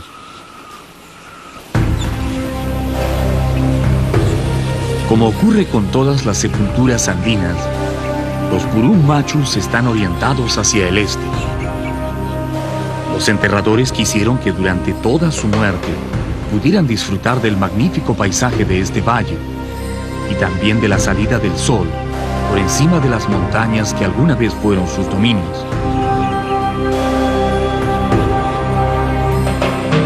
Esta es la segunda visita que reciben en 700 años. La primera fue de los arqueólogos que los descubrieron para la ciencia en el año 1984. Gracias a las informaciones de los pobladores de la zona, que sí los habían conocido desde siempre. Se sabe que originariamente las estatuas fueron 8, pero una se cayó al abismo durante el terrible terremoto que azotó la región de Amazonas en el año 1928. Al caer, la escultura provocó un forado en la que estaba a su lado, y esa circunstancia permitió a los arqueólogos conocer cómo estaba hecho el interior de los sarcófagos. Tienen que haber sido hombres muy hábiles los que subieron hasta aquí a construir estos monumentos, porque en el breve espacio que hay entre la cornisa y el vacío, levantaron con singular maestría las impresionantes cápsulas funerarias de casi 2 metros de altura, dentro de las cuales colocaron los cuerpos momificados de sus jefes. Utilizando solamente arcilla mezclada con cañas y paja brava o ichu, le dieron forma a los cuerpos. Y también con esos sencillos materiales, modelaron las cabezas chatas, de quijadas prominentes, algunas de las cuales estaban coronadas con cuernos de venado o con las calaveras de sus enemigos. Cada uno de los sarcófagos fue revestido con una pasta blanca, sobre la cual pintaron una especie de manto de plumas de color rojo bermellón, tal vez imitando el majestuoso ropaje que utilizaban en su tiempo los curacas chachapoyas. Los mantos no son iguales en todas las figuras, y tampoco los símbolos mágicos que adornan el pecho de algunos. Definitivamente lo más llamativo de los Purum Machus son las grandes quijadas, que le dan una fuerza especial a las figuras, y nos recuerdan por un momento las cabezas de los Moais, esas enormes esculturas de roca que levantaron los nativos de la isla de Pascua en medio del Océano Pacífico. ¿Será pura coincidencia? ¿Quién lo sabe? Pero también las caras planas y las quijadas prominentes se parecen mucho a las máscaras funerarias de madera que usaban algunas culturas de la sierra en sus entierros. En el interior de cada sarcófago hay un solo cuerpo momificado, sentado en cuclillas y envuelto en telas primorosamente tejidas. Junto a la momia se depositaban en calidad de ofrendas pequeñas calabazas, recipientes de cerámica con alimentos y utensilios de tejer con ovillos de lana, para que el muerto pudiera seguir practicando algunas labores cotidianas en la otra vida. Solamente los jefes del más alto rango recibieron el honor de ser preservados en estos monumentos. Y debe haber sido un trabajo muy difícil y peligroso para los hombres que lo llevaron a cabo. Ni los más expertos sandinistas se pueden explicar cómo treparon hasta aquí cargando todos sus materiales. Para responder a la pregunta de cómo subieron al barranco, algunos arqueólogos han esbozado la teoría de que los enterradores chachapoyas escalaron la muralla a mano limpia, llevando en sus espaldas los cuerpos y las herramientas necesarias para excavar en la roca. Tal vez en ese tiempo había algunas salientes donde sostenerse para trepar, que ellos destruyeron después de colocar los sarcófagos. Si fue así, quién sabe cuántos hombres murieron en el intento, porque aún con salientes naturales, el farallón es un temible desafío para cualquier escalador de nuestro tiempo. Lo que sí es totalmente seguro es que ellos no llevaron los sarcófagos listos, sino que los construyeron en el lugar. Detrás de las estatuas hay una cueva de regular tamaño que se nota fue excavada a propósito, sin duda para darles espacio para trabajar y también para sacar la arcilla y las pequeñas piedras con las que armaron las estructuras. Gracias a eso, se ahorraron de llevar el peso de la tierra. Pero de todas formas, tuvieron que subir las cañas, la paja brava, el agua para la mezcla, las pinturas y por supuesto los cuerpos ya momificados. Un enorme trabajo que solo podía hacerse por temor o por un profundo respeto a los hombres que fueron sus gobernantes.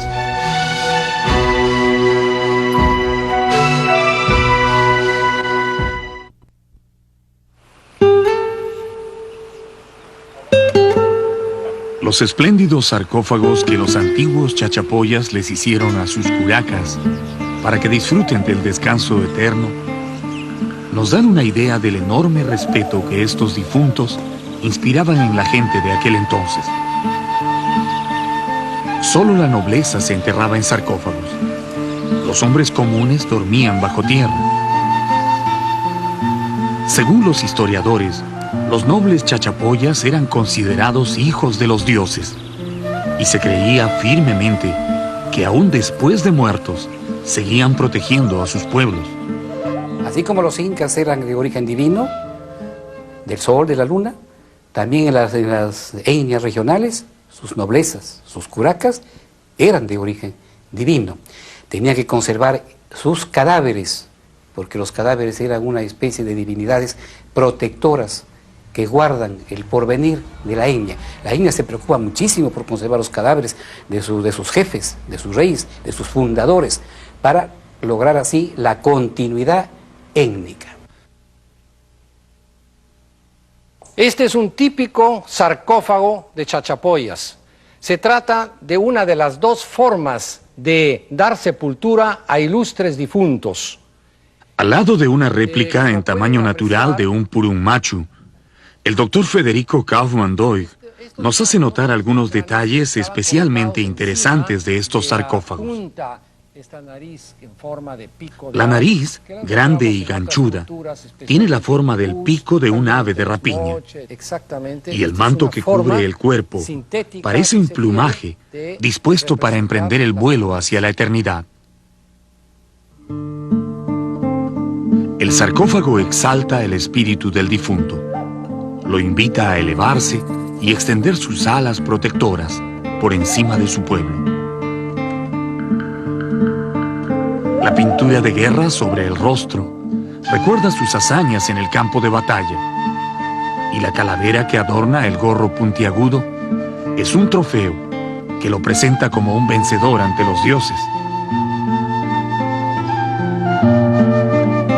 Así viajaban a la otra vida los nobles chachapoyas, encerrados en un ataúd lleno de símbolos y protegidos del mundo exterior, en la inalcanzable ubicación de sus tumbas.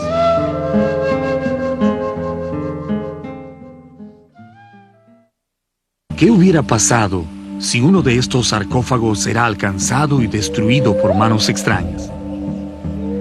Eso era lo peor que podía sucederle a un difunto, porque si se destruía el cuerpo en la tierra, el espíritu ya no podía seguir viviendo en ultratumba.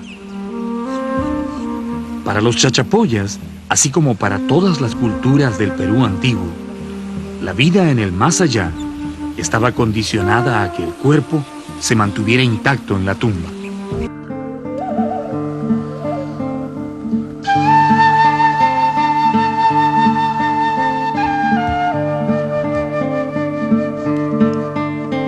Ha pasado casi un milenio desde los días en que estos señores fueron sepultados por su pueblo en el barranco de Carajía. Los sarcófagos han desafiado al tiempo y la naturaleza, conservando sus cuerpos a través de los siglos, tal como fue el deseo de su gente. Al mirarlos nos preguntamos, ¿el honor que recibieron habrá sido solo por su condición de nobles o también porque fueron buenos gobernantes? Necesariamente tenían que ser buenos gobernantes para que el pueblo los deificara, los enterrase adecuadamente y los conservase. Después de trabajar durante media mañana junto a los Purum Machus, descendemos del barranco de Carajía, dejando a los viejos gobernantes continuar con su sueño de siglos. Para ellos, el tiempo ya no se mide en días ni en años, sino en la inmaterial sustancia de la que está hecha la eternidad. Pero donde quiera que vaguen sus espíritus, seguramente se complacen al saber que sus cuerpos aún son conservados y respetados en este acantilado que un día fue parte de su reino.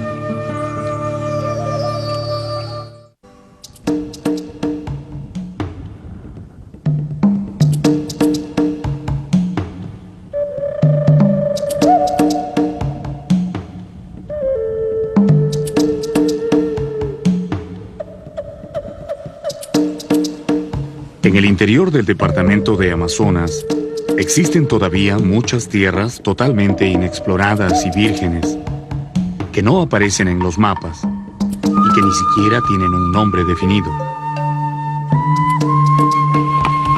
En esas zonas desconocidas, donde casi no hay presencia humana, se han conservado desde tiempos remotos tumbas y mausoleos de los antepasados, que al ser estudiados por los científicos, han hecho posible conocer mucho más sobre la antigua y apasionante cultura de los chachapoyas. Saliendo de Leimebamba, un pueblo situado al sur del departamento, estamos iniciando un viaje hacia las montañas en busca de un pequeño lago, donde no hace mucho tiempo se descubrió un mausoleo muy grande, con más de 200 momias chachapoyas en perfecto estado de conservación. Como estos territorios no están marcados con precisión en los mapas, no sabemos si la laguna que vamos a conocer pertenece al departamento de Amazonas o a su vecino de San Martín. Pero cualquiera que sea su ubicación, sin lugar a dudas, es uno de los espejos de agua más hermosos que hay en nuestro país.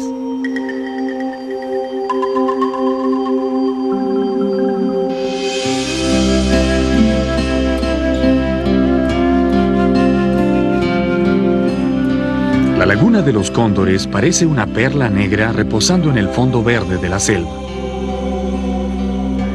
Sus aguas oscuras y silenciosas, rodeadas por montañas imponentes, transmiten una gran tranquilidad al espíritu.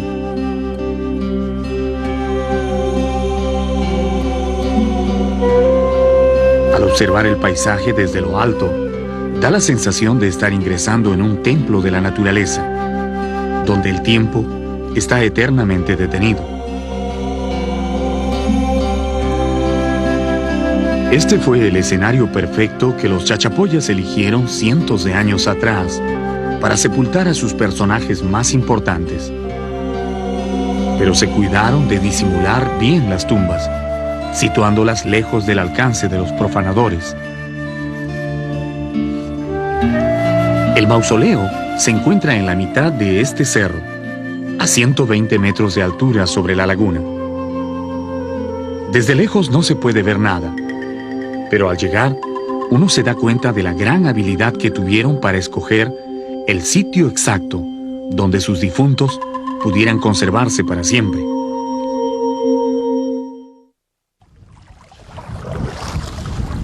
Para llegar a las tumbas, decidimos cruzar la laguna en un pequeño bote de fibra sintética que hemos traído desde Leimebamba.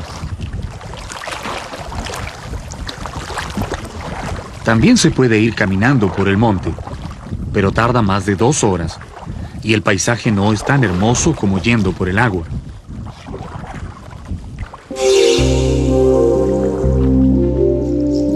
Las inmensas paredes de roca de los cerros se levantan verticalmente desde el agua, desafiando a quien desee escalarlas.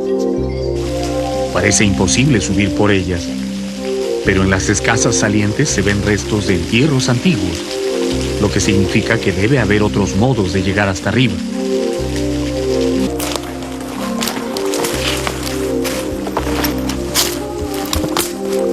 Un refugio natural de roca viva de casi 10 metros de alto sirvió de base para la construcción de este conjunto de mansiones funerarias, donde se enterraron a varias generaciones de gobernantes de la cultura de los chachapoyas.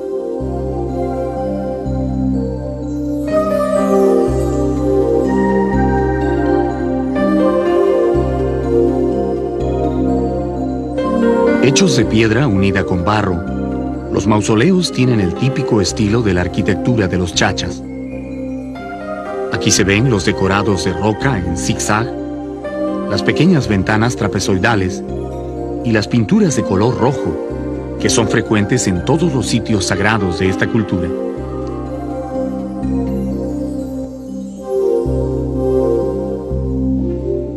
En total son 5 mausoleos, cada uno con 2 niveles que pasan los 4 metros de alto.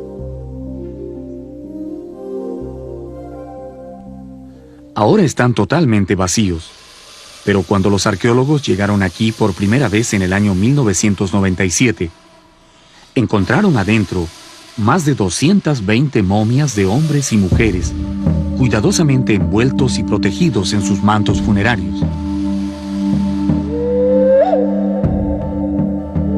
pesar de que los saqueadores habían destruido parte de las construcciones y robado algunas ofrendas de madera y cerámica, fue un verdadero milagro arqueológico encontrar tantas momias en su sitio original, rodeadas de textiles, cerámicos, ídolos de madera y muchos otros objetos que nunca antes se habían visto en la ceja de selva.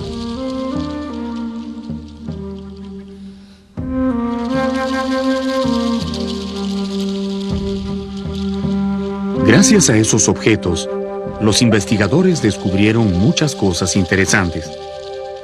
Por ejemplo, que en estas tumbas no solo estaban sepultados los señores chachapoyas, sino también autoridades y administradores pertenecientes a la clase dirigente de los incas, que gobernaron esta región después de someterla por la fuerza.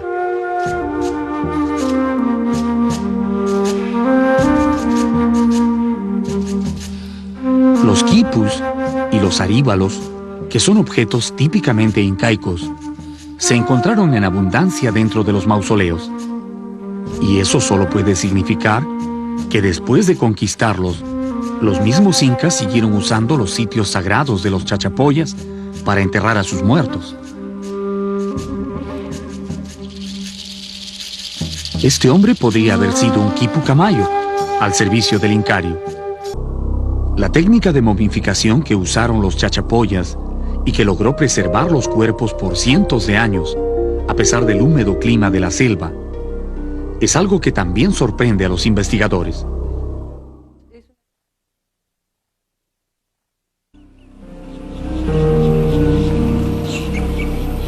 Estos mausoleos fueron construidos por los chachapoyas mucho tiempo antes de ser conquistados por los incas, y se sabe que los siguieron utilizando hasta los primeros años de la invasión española.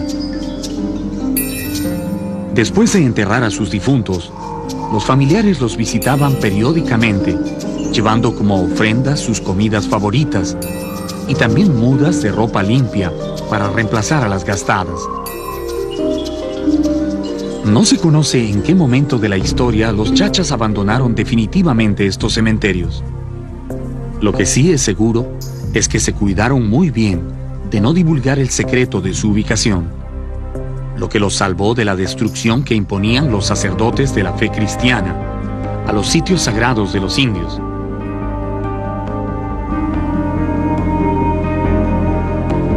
Hoy las tumbas están vacías.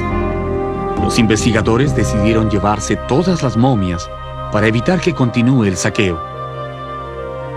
Lo que fueron los cuerpos de los dignatarios chachapoyas e incas descansan ahora en un centro de investigación en Leimebamba, donde los estudiosos del pasado han comenzado a buscar respuestas a las numerosas preguntas que aún rodean la historia de esa espléndida cultura.